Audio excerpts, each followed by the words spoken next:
Join us and discover beautiful beaches, rugged landscapes, pretty towns, desolate mountain ranges that sweep down to stunning lakes, unique architecture, history and folklore, no shamrocks, no shillelaghs, and definitely no shenanigans, just naked Ireland.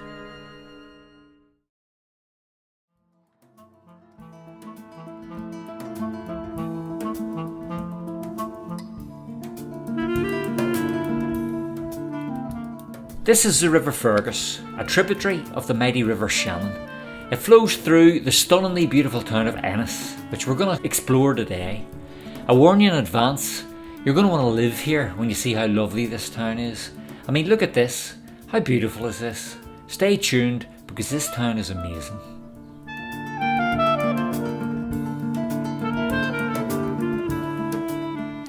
Even the car park seems to have a very European feel to it. Looks a bit like a French town. So I'm starting my walk around the middle of Abbey Street. I'll double back later to show you the bottom of Abbey Street, as that's where the Abbey itself is situated, or actually the Friary. There are so many brilliant looking shop fronts in this town. We'll see quite a few of them on our walk, but check out this one for starters. Actually, it's a little lounge bar. It's too early for it to be open, but it looks brilliant. We'll have to come back another time. And again, look at this brightly painted arcade. More pubs and pub restaurants.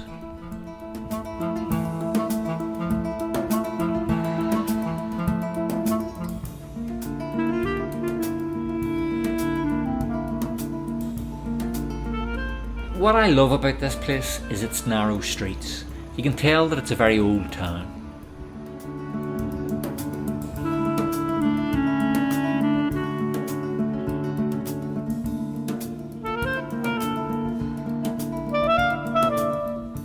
It's always great to see independent bookshops, although in a moment we'll pass one of the major book chain stores too.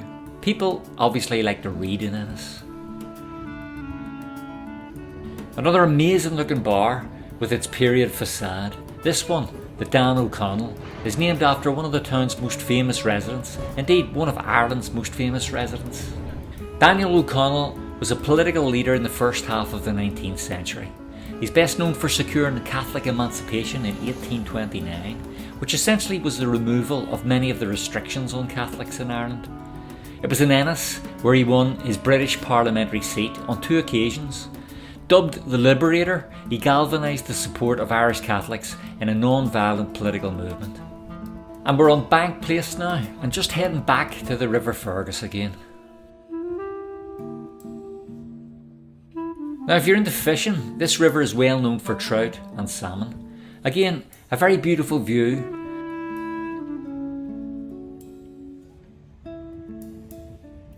And there's the big chain bookshop I mentioned earlier. And as we head back up Bank Place, we can see the impressive Daniel O'Connell monument ahead of us. Now unfortunately many of the streets we're going to see next are enduring a facelift at the moment, so it spoils our film a little bit.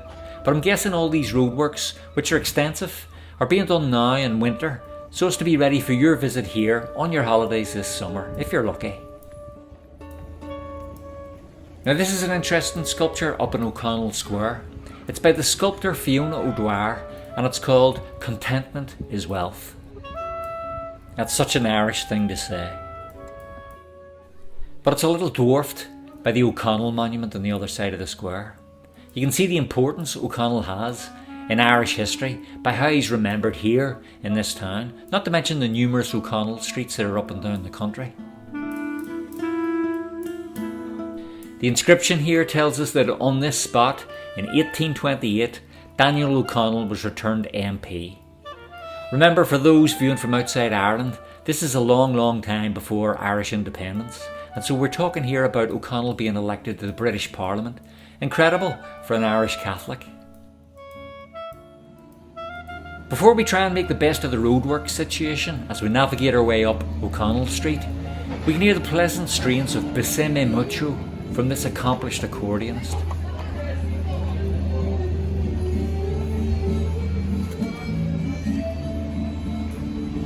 Not very Irish perhaps, but welcome just the same. And now we have to corral ourselves alongside the roadworks and make the best of a bad situation. But use your imagination and imagine how beautiful this street will look when all the work is complete. And you can just see the steeple of the Cathedral of St Peter and St Paul at the end of the street. Now, despite the obvious hindrance of the construction work, we can still appreciate that there are some very nice shops and bars and restaurants here. I dined in this Asian restaurant last night, in fact.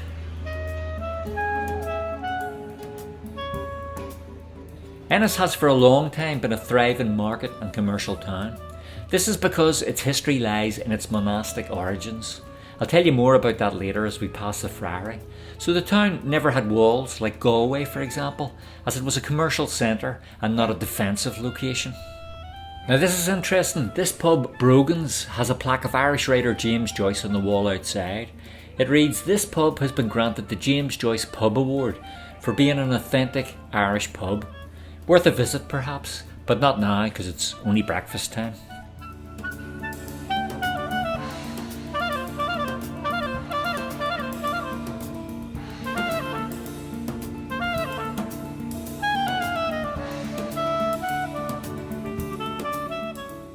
Now I couldn't resist going down this alleyway, and I'm glad I did.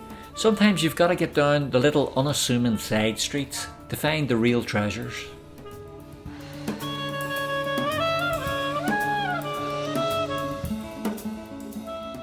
Like Custy's music shop, for example.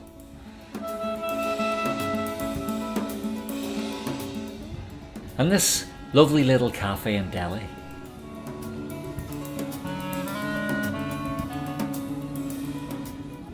And now back to the main street again. The colours of the buildings are really beautiful.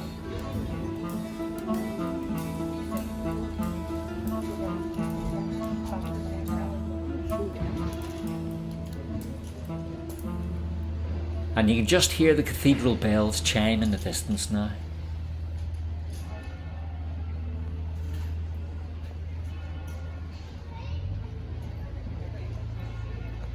Lovely. Now I wonder, if you're not from Ireland, if you've ever heard a County Clare accent before. Have a listen to these builders and see if you can understand what they're saying.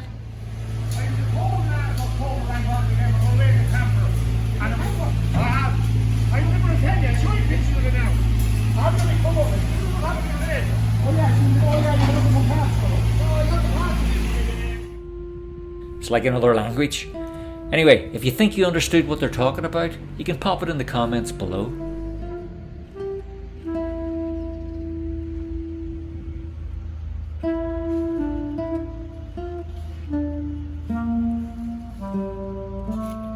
Here we see the Cathedral of St Peter and St Paul. Mass was first celebrated here in 1842, although the church didn't get its pro-cathedral status until 1889. Lovely blue sky today.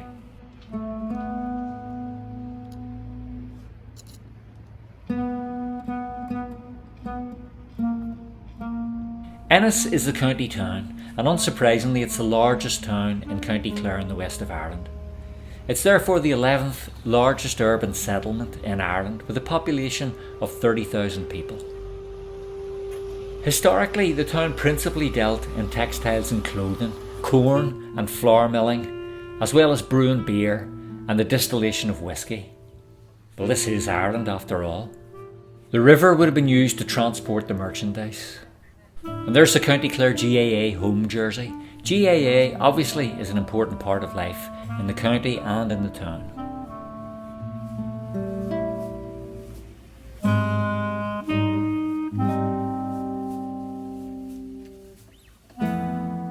Another sculpture here, this time entitled Weathered Woman by artist Jose Croft.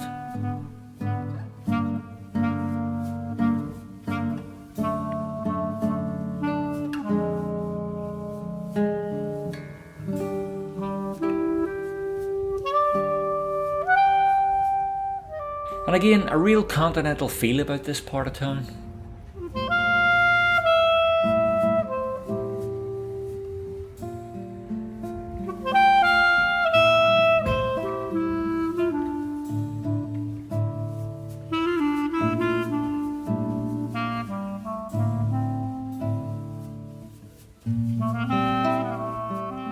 Food and restaurants are obviously an important part of Ireland's economy, especially in towns like Ennis.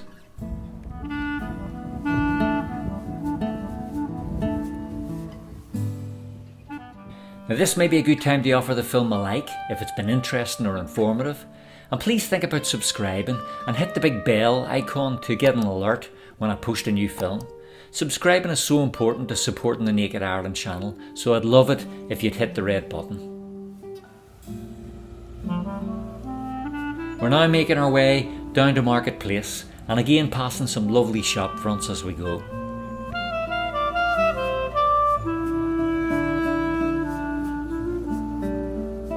So here we are in the marketplace, with its quirky sculptures depicting the market goings on. And true to its name, even today, there are various stalls here.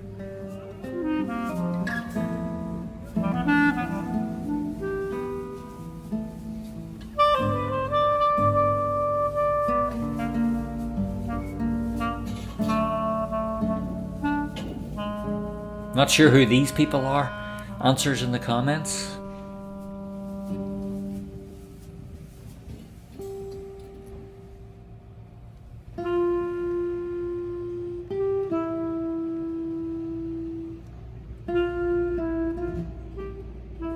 Again, we're coming up to more market stalls up ahead, although Ennis's actual market day is every Saturday.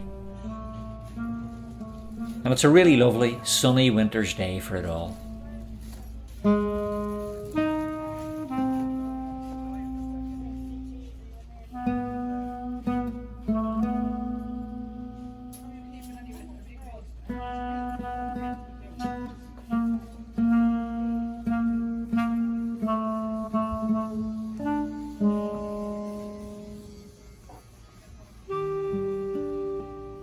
I've said it before, but I can't help sensing a strong Continental vibe in this town.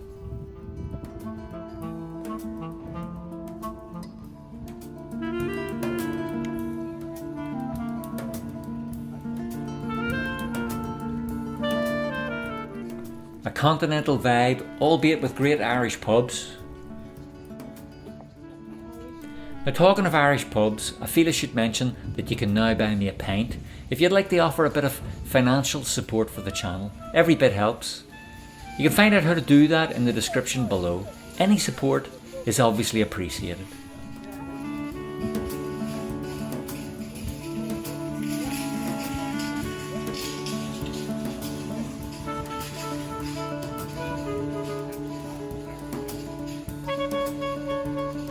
And if you're watching this video from Phoenix, Arizona, I know we have a lot of American viewers, you're probably already familiar with Ennis as it's twinned with your own town in the States.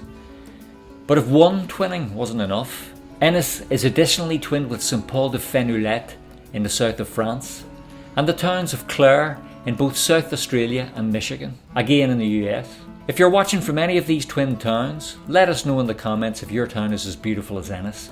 I'm guessing it isn't, but who knows? And we've come right round and we're just emerging onto O'Connell Street again. There's the monument again in the distance. But I'm going to retrace my steps a bit down Lower Market Street in order to head down another side street.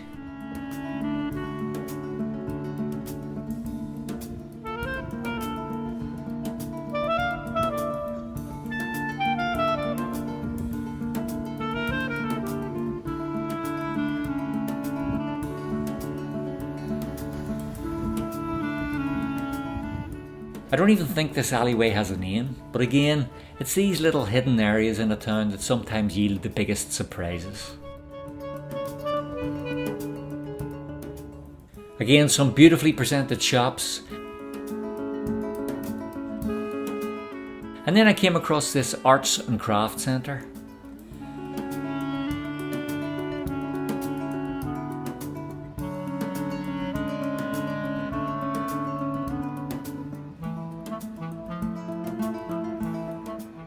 And there's a community centre ahead of us as well. It has a more 1970s look to it, I guess.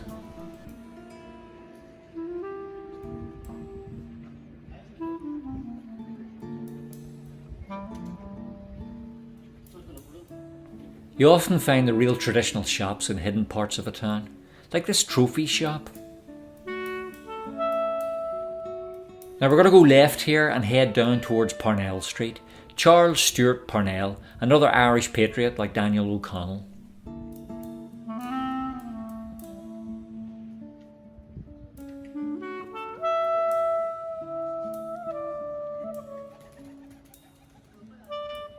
Now it's still quite early in the morning, so I hadn't expected to see many people, but there's actually quite a few milling about, even in these back streets. And everywhere you look, there's lovely shops.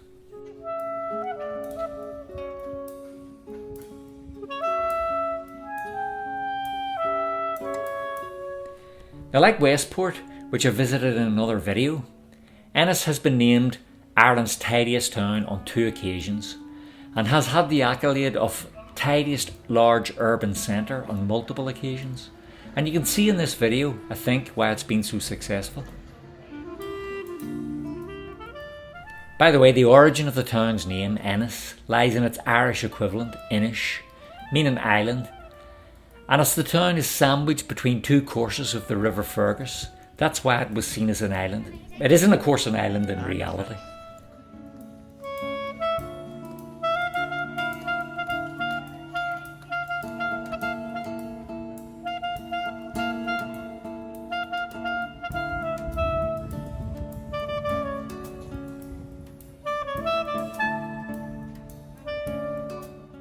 Okay, I've taken a bit of a jump now, courtesy of the magic of film, and I'm now back down near Abbey Street where we began our walk. You can just catch sight of the Friary there on the left, but don't worry, we'll go for a closer look.